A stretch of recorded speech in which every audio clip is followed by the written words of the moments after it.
नहीं ऐसा नहीं प्यारे बच्चों, इस तरह का नहीं। क्या गलत बोल रहे हैं? इतने धूप में आप अपने को गला रहे हैं बहन लोग, क्यों गला रहे हैं? मेरा सवाल यह है, आपकी मां नहीं चाहती है कि आप सुबह 4 बजे उठकर झाड़ू उठाएं? आपके पिताजी नहीं चाहते हैं कि आप सुबह उठकर फावड़ा उठाएं? आपके पिताजी नहीं चाहते कि आप सुबह उठाकर साइकिल लेकर कोयला ठेलने जाएं?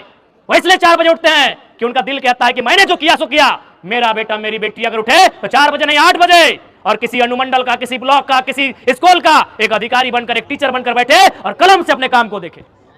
तमाम शिक्षक, शिक्षिकाएं, अभिभावक और छात्र छात्राओं, आप सभी को गणतंत्र दिवस की हार्दिक असंख्य शुभकामनाएं।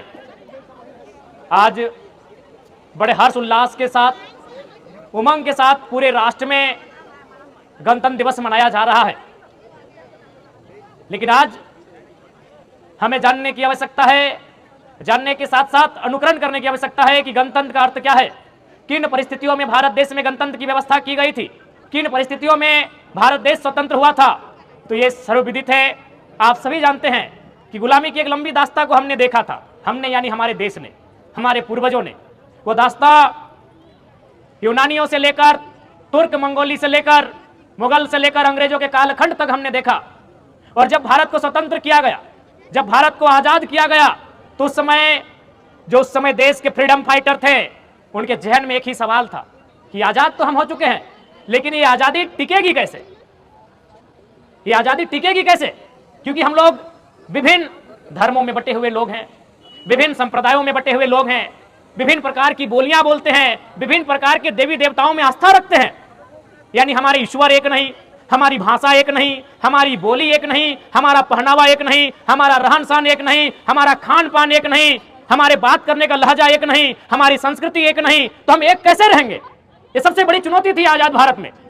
तो उस चुनौती से निपटने के लिए भारत देश के विद्वानों ने यह तय किया कि भारत देश में संविधान का रूप दिया जाएगा, एक लोकतंत्र, एक गणतंत्र की व्यवस्था की जाएगी, और वही इन चुनौतियों का सामना करेगा, वही इन चुनौतियों को एक सूत्र में बांधने का काम करेगा, जिसे हम गणतंत्र कहते हैं।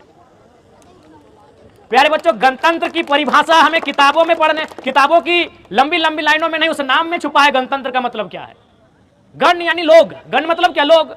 कोई इसे गणतंत्र कहता है, कोई जनतंत्र कहता है, कोई लोकतंत्र कहता है, कोई प्रजातंत्र कहता है। गण का मतलब लोग, जन मने लोग, प्रजा मने लोग, और लोक मने लोग, तंत्र मने ताकत।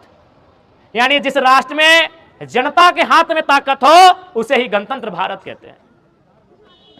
आज हमारे हाथ में ताकत है, तो कल किसके पास था? आप सभी जानते हैं, राजा की तलवारों में ताकत थी। जिसने राजा से आंख मिलाई, इसकी आंखें निकाल लो। जिसने राजा के फैसले के खिलाफ बोला, इसकी जबान काट लो। जिसने राजा के खिलाफ जाने का काम किया, इसका सर कलम कर दो। यानी ताकत कहां थी? तलवारों में थी। तलवारों के जोर से लोग बोल नहीं पाते थे। फिर अंग्रेजों का काल आया, ताकत कहां थी? अंग्रेजों के गोला में, बारूदों में ताकत थी। जिसने अंग्रेज की नीतियों की आलोचना की, जिसने अंग्रेजों की नीतियों का विरोध किया, उसे गोले में बांधकर उड़ा दिया गया। यानी ताकत तलवार से होकर तोप बंदूक तक आ गई, और आज एक आम व्यक्ति के हाथों तक आ गई, उसे ही गणतंत्र कहते हैं। आज आपके हाथों में ताकत है, आज इस कलम में ताकत है, आज आपके इस हाथ में जो उंगली में ये ब्लू रंग की स्याही लगाकर आप वोट करने जाते हैं, उस वोट में ताकत है। तो साफ शब्दों में गणतंत्र का मतलब, जहां गण के हाथों में ताकत हो उसे ही गणतंत्र कहते हैं। पुनः आप सभी को गणतंत्र दिवस की शुभकामनाएं। और ये गणतंत्र है, गणतंत्र यानी समानता, गणतंत्र यानी सबको समान अवसर, गणतंत्र यानी सबको मौका।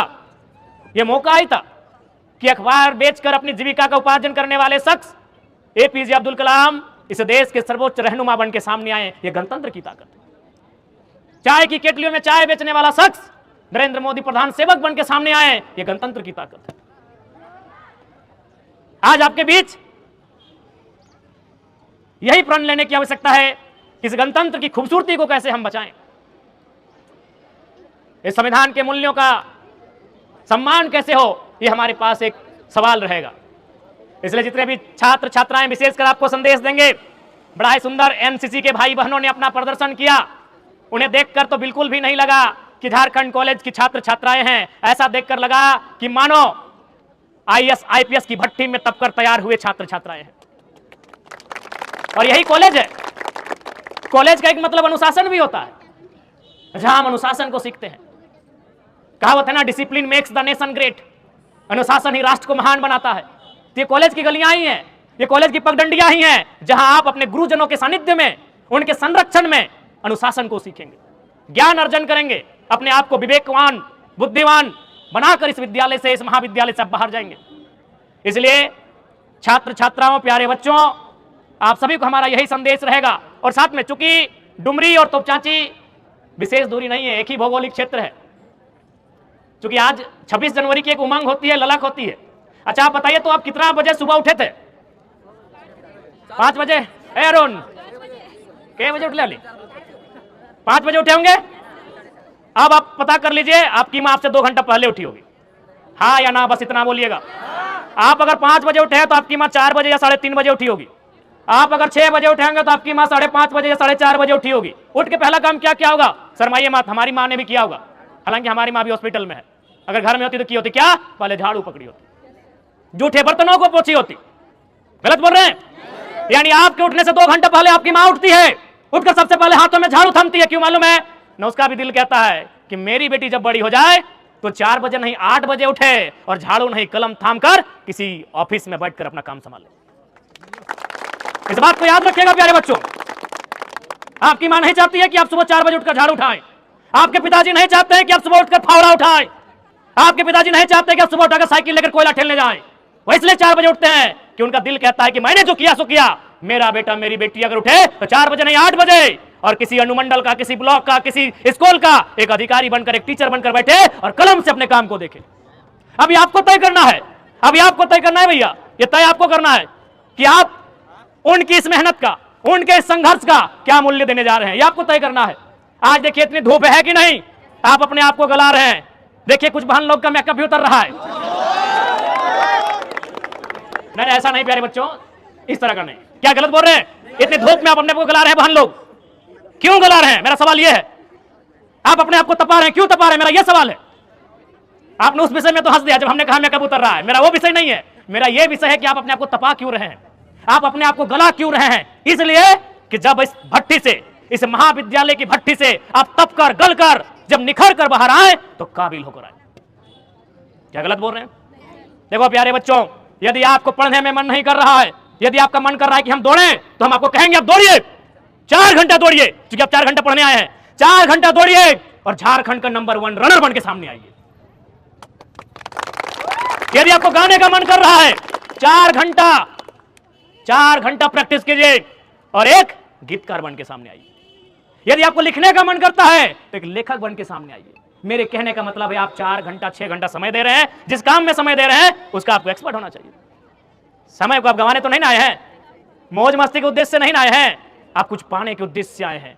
इसलिए आपको मेरा यही संदेश होगा और इतना ही कहेंगे, सपने पूरे होते हैं प्यारे बच्चों, सपने पूरे होते हैं तभी तो आज आप पूरे, हमें लगता है आज झारखंड में नहीं करने तो कम से कम 1 लाख जगह झंडा फहराया गया होगा। कहीं मंत्री ने फहराया होगा, कहीं विधायक ने फहराया होगा, कहीं सांसद ने, तो कहीं डीएसपी एसपी ने, तो कहीं डीजीपी ने, कहीं डीसी ने। देखिए जरा मां तो हवाई चप्पल पहन के फहराने आया, कहीं नहीं होगा। चेक कर लीजिएगा, पूरे झारखंड में चेक कर लीजिएगा कि आपके डुमरी के विधायक हवाई चप्पल पहन के आए हैं। ये तो गनीमत, एक रास्ता में टोजर तीनों बार नहीं, आज बढ़िया दिन है, कम से कम कुर्ता टो पहन लीजिए। ये हम इसलिए कह रहे हैं कि सपने पूरे होते हैं। आपके बीच, आपके जैसा आपके बीच का एक भाई आज इस राज्य के सर्वोच्च सदन का मेंबर बन के आया है। सर्वोच्च सदन समझते हैं ना, वहां कलम चलती है और इस राज्य में कानून बनता है। वहां कलम चलेगी तो आपके शिक्षकों का समस्या का समाधान होगा, वहां कलम चलेगी तो इस राज्य के डॉक्टरों का समस्या का समाधान होगा, वहां कलम चलेगी तो आपकी समस्या का समाधान होगा, वहां कलम चलेगी तो आपका एडमिशन का रेट घटेगा बढ़ेगा, वहां कलम चलेगी तो आपके स्कूल का ड्रेस भी बदल जाएगा। बदलेगा ना? तो हम उस हाउस का मेंबर हैं, उस हाउस का मेंबर है जहां से राज्य चलता है। और हम हैं कौन? आपके बीच का है। क्या हम कोई फरिश्ता हैं? आपके बीच का है। क्या हम में और आप में कोई अंतर है? नहीं, हम आपके जैसा है। बस हमने जो तपाया है, अपने आप को गलाया है, उसका रिजल्ट लेके आए हैं।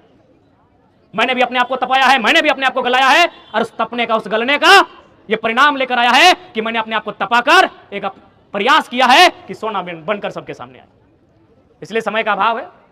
हमारी बातें अगर किन्हीं को तीखी लगे तो बुरा मत मानिएगा।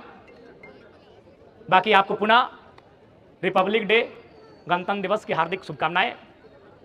हर्षोल्लास के साथ इस दिवस को मनाएं और अपने गुरुजनों का संदेश लेकर जाएं। पुनः आपको गणतंत्र दिवस की बहुत बहुत शुभकामनाएं। जय हिंद, जय भारत, जय झारखंड। और विद्यालय परिवार प्राचार्य महोदय समेत तमाम शिक्षक शिक्षिकाओं का, टीचिंग नॉन टीचिंग स्टाफ सभी का धन्यवाद, जिन्होंने मुझे इस अभूतपूर्व कार्यक्रम में मुख्य अतिथि के लिए स्थान दिया। धन्यवाद।